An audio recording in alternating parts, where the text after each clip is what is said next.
knowing that they're working within a 90-day window, talking about negotiating trade deals, bespoke trade deals, to use their words, with dozens of trading partners. Having been at some of these kinds of tables before yourself, how realistic do you think the time frame they're working in actually is to achieving their goals? It is an opportunity for us to step back from the breach. And when we're talking about this 90-day reprieve, it's important to note we're talking about essentially those other countries other than China. Now, having been at the negotiating table, that is virtually impossible to get that done with 15, 16 different partners. But more importantly, the allure of these negotiations perhaps gives the administration the cover that they need to take a step back and right a wrong that they singularly created. And if the negotiations do nothing else but give them an exit ramp to a more thoughtful policy, a more reasonable approach, then that is something we should try to feed into. But would taking an exit ramp, Ambassador, make this administration lose credibility on the issue of trade when it comes to these partners? I just wonder if they have the space to do that, if they still want to retain leverage in these conversations. Well, the one thing you have to admire about this president, he will declare victory for anything.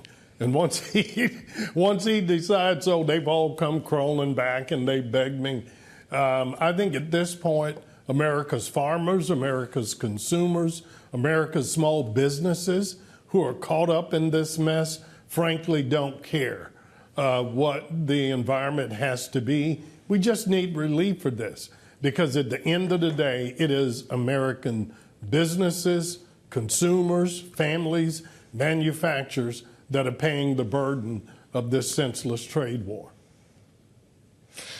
Well, of course, the president argues that he's trying to protect those very same people with these policies who he thinks have been beholden to unfair trade practices and getting ripped off by other countries like China for some time now. And I wonder, Ambassador, and you kind of alluded to this in your first answer, this notion that China is kind of separate to all of these other conversations. If you think it is a realistic proposition for the U.S. to get other countries it's negotiating with to band together with the U.S. in order to combat China, because our reporting indicates that's one of the objectives of the administration here. Well, that should have been the objective all along, and it has been part of our traditional approach to how we've contained and dealt with China. We've done it in concert with our longstanding allies and trade partners, from Mexico and Canada to Europe, and our partners in other parts of Asia. But because this administration has been so heavy-handed and almost singularly done everything they can to destroy those partnerships, you know, it's hard to kind of bludgeon somebody and then say, well, let me help you up off the ground. Now we're going to go fight the big bully. And that's what's giving so many of us concern, is not only the senselessness and the arbitrariness of these tariffs, it's the destruction that it is doing to many of our long-term relationships. And not just in trade, but in NATO, in security, and in every other venue.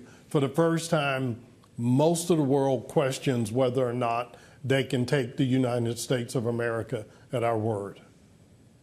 So is there just a great chance then that other countries get together with China and start resisting the policies of the U.S. than that it works the opposite way that the administration might intend it to? That, you know, that is a challenge, Kailey, but the reality is one of the greatest harms this administration is doing is to the reality the world wants to do business with America. Made in America is still one of the most treasured brands in the world, not only because of our ingenuity, the advancement of our products, but because of the rule of law. And other countries would much rather have access to our enormous market, but also because of our principles, than be forced to deal with China. But if we leave them in a corner, we shove them all aside, then they are going to have to rethink that proposition. Well, and of course, there's also the consideration of not just the tariffs that are being placed on individual countries or this global baseline, but sectoral tariffs as well. We have seen just in the last 2 days, Ambassador, the formal opening of Section 232 investigations into things like semiconductors, now critical minerals. And I wonder what you make of those kind of efforts that are supposed to be looking specifically at national security, and if you think those actually may have more merit.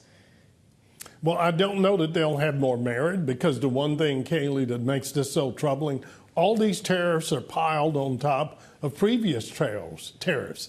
The administration imposed steel and aluminum tariffs, the first Trump administration, the 10% baseline there, the 20% levy is there.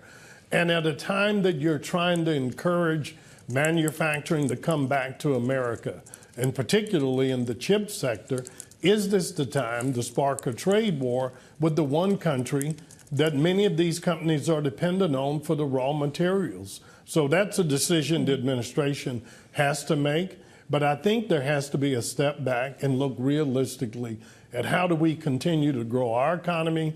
How do we have access to the inputs that we need to be able to do that? And what's the most thoughtful way to go forward? And let me just add one other thing, because lost in this is the notion that all inputs are bad.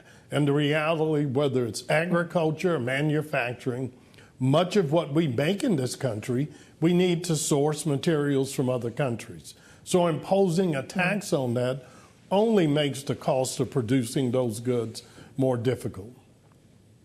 And what about the legal justifications you use to impose that tax, Ambassador? I mentioned the Section 232 reviews would be a different kind of tariff authority the president is using, but we've also seen him use IEEPA, declaring an economic emergency to enact tariffs on trading partners. Gavin Newsom of California is now suing, saying that's a misuse of that authority. And I wonder if you do think that legal standing is murky. Well, it has never been used before, and one of the frustrations that you're hearing from American businesses almost across the board, particularly our exporters, is that IEEPA, the Emergency Economic Powers Act, has never been used before to levy tariffs.